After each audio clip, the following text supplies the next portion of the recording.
Hey there, extra historians. Welcome to Lies, the part of the show where we admit what we got wrong, tell you about the things that we had to cut out, and otherwise confess all our sins. I'm Rob Rath. I'm the head writer of Extra History, and I'm actually here in Chiang Mai, Thailand. The area where I'm in, northern Thailand, was not part of our show. It was part of the Lana Kingdom. You might have seen it on some of our maps. But since I was here, I thought I'd tape a little bumper. Sorry for the shake. I'm actually just holding my phone. But we're going to get a closer look at this temple in the background, Wat Chiang Man, which has some of the architectural elements we talked about. They're Thai style, not Cambodian, but we'll get to see some of the similarities. This is the oldest temple in Chiang Mai. It was built in about 1297. It was part of the founding of the city. Let's get a little closer. So the first thing I would like to point out to you are these elephants. If you remember that we had the terrace in the Angkor series, the elephant terrace has a little bit of similar elements to this, these sort of elephants holding up the rest of the chetty. The chetty is often a kind of reliquary. There's a bell-shaped empty space in the top where a relic is kept. Here it's a relic of the Buddha. And as you'll see, at Angkor all of these gilded tops are gone, but here it's been maintained because Chiang Mai is still an active city. These are the Nagas, the semi-mythical cobras. You'll remember we talked about them in the show in the causeway running up to Angkor Wat. These are Thai-style Naga. The Cambodian style is more cobra-like. These are sort of dragon-like. And as you'll see, these are very steep steps. These are not as steep as the ones you'll find in Angkorian structures. These are a little more navigable, though you can still see the idea that they're huge, and the idea is that you make it difficult to climb them, right? You have to physically prostrate yourself in order to get near the Godhead. So here we are back in the office. Thank you for taking that little very sweaty diversion to Chiang Mai with me. It was really hot back in September, October. So it was, if I look pretty terrible, that's why. It was like 95 degrees and 85% humidity. So, recommended reading for this this series is Ancient Angkor by Michael Freeman and Claude Jacques. I don't like the title, as you will probably know from the 5th episode, but it's a pretty good basic introduction. This is one of those series where I just had to take a lot of little stuff from a bunch of different places, so there's not like one book to send you to. I did look back at the Indianized States of Southeast Asia, which is kind of a go-to text for this area and period. That's Paul Quedes from University of Hawaii.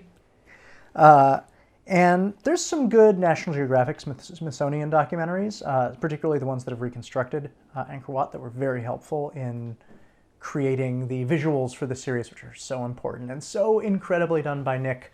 I think this is one of the best series he's ever animated. But I would really love you to check out, we have it linked, Virtual Angkor is an academic project that is recreating portions of the city of Angkor visually using computer modeling. It is really, really neat. We referred to it quite a bit when we were doing things like what people looked like and what the architecture looked like, coloring. It's just incredible. Really check that project out. It is really, really cool. So let's jump into episode 1. We had a lot of comments that we didn't provide metric, and I have to apologize for this one. It was actually my intention to. In fact, I've made an editorial decision that when we use imperial in narration, we're going to use metric somewhere on the frame. But unfortunately, I was just doing so many episodes at this one time. I was doing History of Space and like a bunch of other sponsored stuff that basically it got forgotten. But I have made a note of it. I have an email all drafted saying, hey, this is our new policy. We're going to use some metric. So in the future, you'll see some metric. It may take a couple of series to slot in, but yeah, that's something we're going to do. There's some disagreement on the symbolism of lingas, and this is something that is just a part and parcel of Hinduism. Hinduism is a very successful religion in Asia. It's spread over a wide variety of geographies, picking up local elements wherever it goes.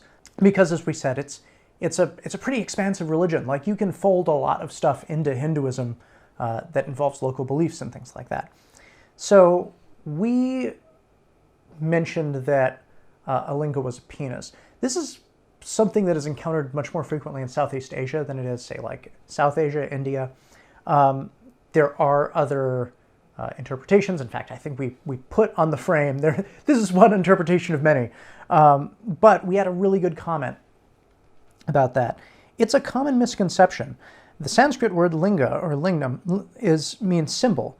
Lord Shiva once appeared as a column of light, hence the symbol. Whenever priests chant the sacred mantras, it is said the lingam becomes the center of all the positive energies and is a medium to connect to God.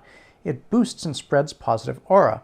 Water or milk is poured to lingam, becomes enchanted, and is given to devotees. Yoni is just to collect the liquid in one place. It's not, in other words, a vagina metaphor. So yes, that is absolutely correct for the way many people see it. My understanding is there are people in Southeast Asia that see it a different way. And this is what was told to me when we went to Angkor. And what I encountered in some books about Angkor. So I'm not sure if this is necessarily a misconception as it is a regional variation, but, I always intended to say like, hey, this is, one interpretation of many, thus the little asterisk. And we'll talk about the lingam and axis mundi in just a little bit. The pronunciation of Khmer, we went with the more familiar English-American pronunciation, Khmer Rouge, for example, but Khmer is the one that's frequently used in Cambodia. So just so you know, we're an English-speaking show.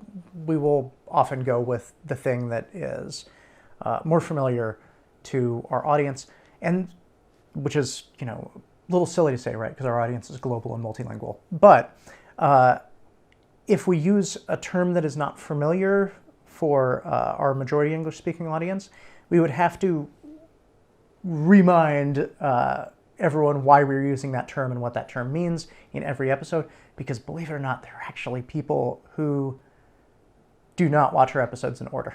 So if we say like, hey, we're going to be using this word a lot and this is what it means in the first episode, and someone jumps in the third episode, they might not be like, what is Khmer? So it's just sort of like it is what it is, A lot of people asked, what is this strange weapon that this warrior is carrying that is a fakat, a kind of sword or polearm that was used in Southeast Asia? It'd probably be longer than we depicted. What I like about this weapon is it's very close to what you would use as like an agricultural implement, and you can kind of see that history is there. What's neat about that is that a lot of peasants, in particular when they went to war, would literally be carrying agricultural implements. So you can see that this is a tool that has been adapted into a weapon. I like that. Episode 2, there was some confusion about why a move to Buddhism would be seen as a big deal, because Buddha is considered an avatar of Vishnu in Hinduism. Again, this involves regional variations and how Hinduism is understood in a modern context rather than a medieval context.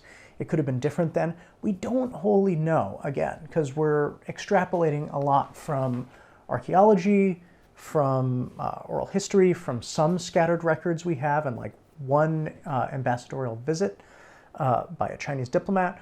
This is one of many theories about the evolution of religion in Angkor. I found it convincing, so I put it in. Could be different, could not be true. But, it was a big deal, even within Hinduism, when the ruler switched the state religion to, oh, hey, we've mostly been all about Shiva, but now we're going to go to Vishnu.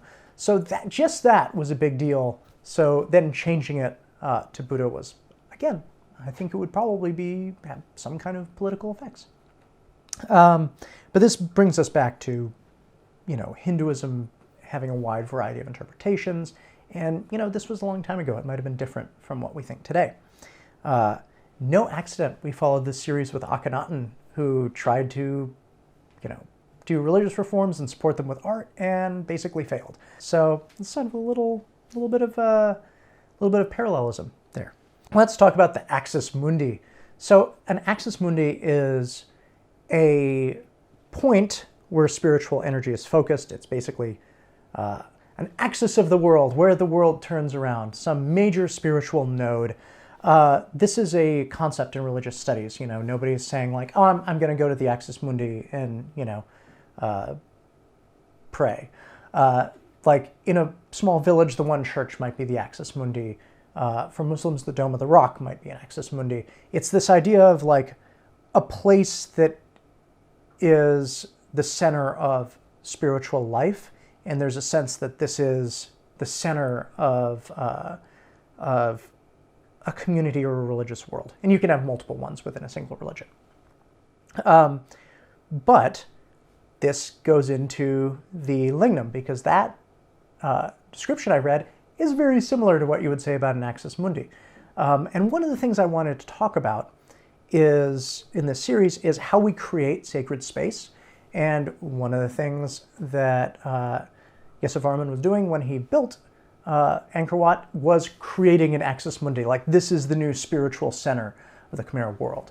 And all of this stuff, like the high steps, so that you are forced to essentially crawl upwards. If you go to Angkor Wat, you will find that you cannot climb those steps. You have to climb up them like a ladder. And if you are afraid of heights like I am, you will not be very happy about it. But that's how you get up. And it feels magical when you see these priests going up and down without holding on, because the risers on some of these steps are like this tall and, that wide. So it really is, it's like a ladder. But we wanted to get into this like creation of sacred space, and maybe we'll talk about it again sometime if we talk about cathedral building. But, in European cathedrals, right, you have the vaulted ceiling so that your eyes are drawn upward to heaven. You will notice that in general in worship spaces, restrooms are removed from the main worship space because you don't want to pollute the main worship space. And also, if you go into like a Catholic cathedral or a Protestant church, you usually enter through the back and the altar is at the front, so you have to come to the altar, right? You have to approach the Godhead where the worship takes place. And when you're faced toward it, your back is to the door where all the petty, awful, fleshy things of the world are, and you are turning away from them to matters spiritual. So these are concepts that are universal in this way of creating sacred space. But what's cool about Angkor and looking at Angkor is that it's different, right? It's not that same like these big vaults and you go in one side and there's a little bit of that when you go into some of the rooms. You do have a statue at the end, but yeah, it's cool. It's very different and kind of like changes your perception a little bit about how sacred space is created. Let's talk about the dinosaur into Prohm. I purposely put this in. Sometimes I'll put in like a little back and forth between Matt and I, where Matt's like, hey, dinosaur, and I'm like, no, dinosaur, because I want to specifically anchor something in people's minds. When we talk about like temple after temple after temple, it can get like a little bit insubstantial, even with Nick's incredible artwork. It's not the same as like a photo or a memory or someone saying, oh, I have seen that temple before. It was in Tomb Raider, or it was in this crazy documentary about like cryptids that says that dinosaurs are still alive, or like whatever. And I wanted people to tie themselves mentally to like, oh no, I know where this temple is. I've seen it before. It's really neat. So I put that in. But yeah, it's a boar or a rhino. I've seen it. You have to use a lot of imagination to think of the Stegosaurus, frankly, when you actually look at it. But, if you say that's a Stegosaurus and you look at it, you'll think, oh yeah, that's a Stegosaurus. Yeah, that's like the two things people have usually heard about to Prohm, or maybe three. Like you've seen it on Instagram probably, you heard about the dinosaur maybe, and if you saw Lara Croft Tomb Raider, she goes there.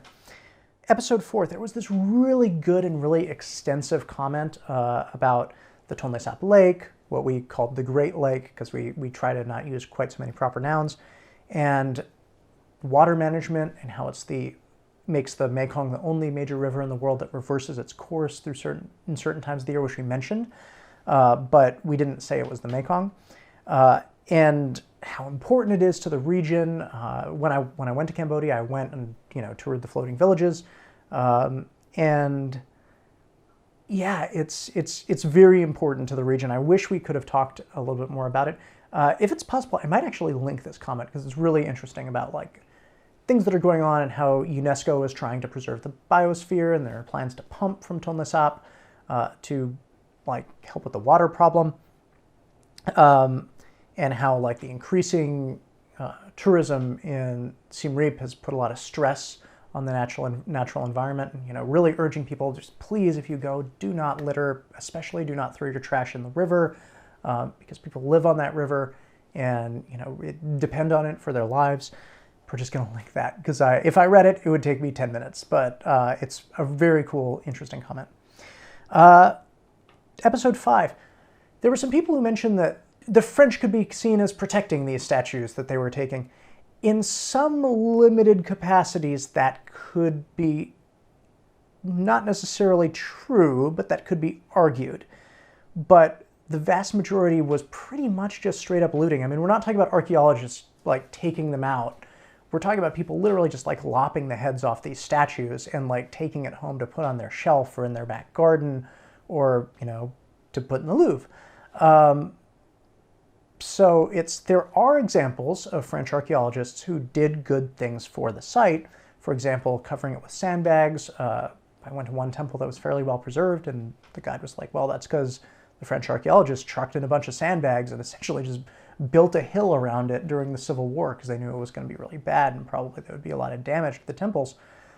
So this is not a wholly negative story, right? There are some positive aspects to it, but the more justifiable removals are heavily dwarfed by the amount that was just straight up looting, a looting that continues to today. So again, if you go to Angkor, there's some really nice shops where you can buy like wooden Cambodian lions rather than, you know, someone trying to sell you a stone thing, or one of the rubbings that they do on the carvings and things like that, which is not good for them.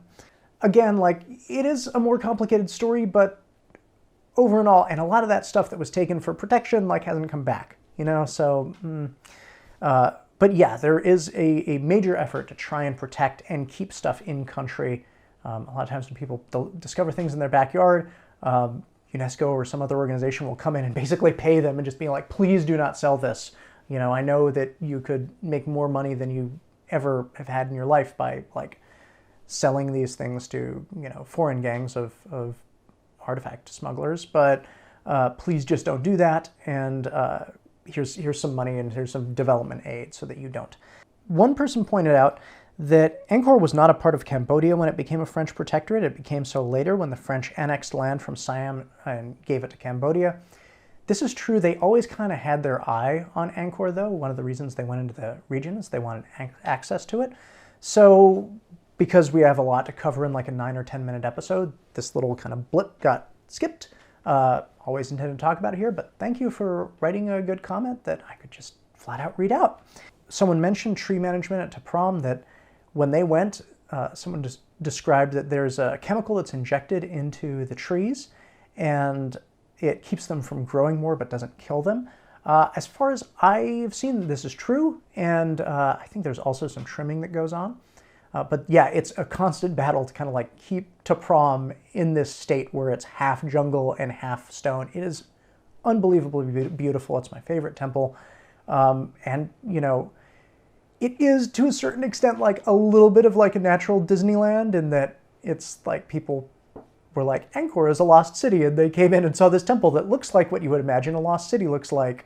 So they're like, we're going to keep it looking like a lost city so people can feel like they came to the lost city.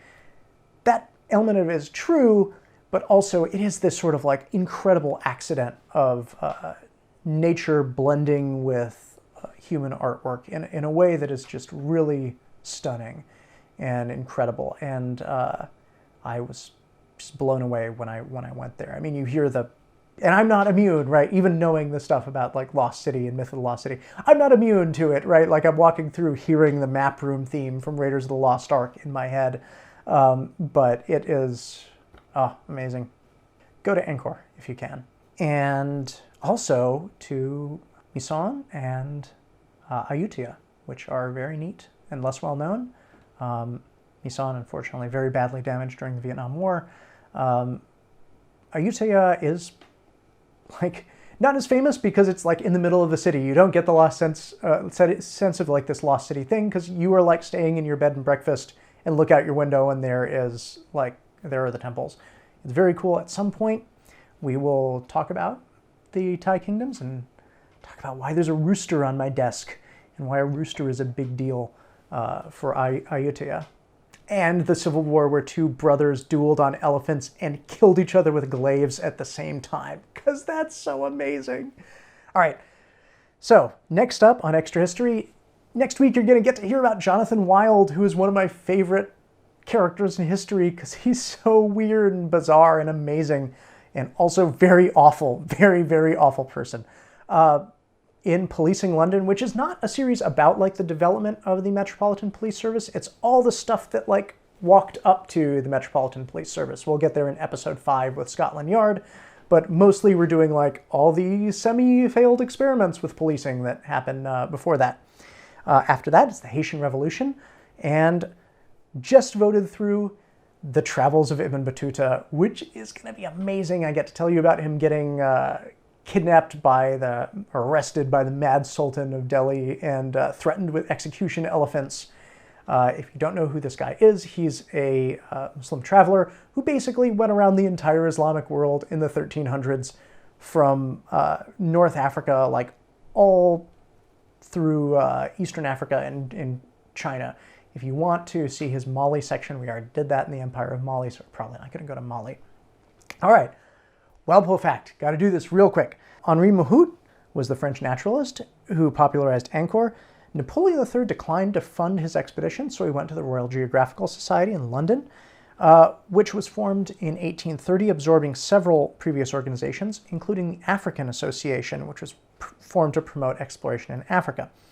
Many of the founding members of that African Association had been with James Cook on his voyages. James Cook left on his first voyage on August 26, 1768, also known as the birthday of Robert Walpole, about 8 years shy of what would have been his 100th birthday. There's actually a closer connection with letters that his son Horace wrote about Cook's expedition, but they're kind of racist, so we're not going to go with that one. We're going to go with the fun birthday one. So, thank you for joining us. I'm so excited for you to see Policing London. Thank you for all your nice comments on this series. I really enjoyed it. And everyone at Extra History, see you next time. Special thanks to our educational tier patrons Ahmed Ziad Turk, Joseph Blame, and Dominic Valenciana.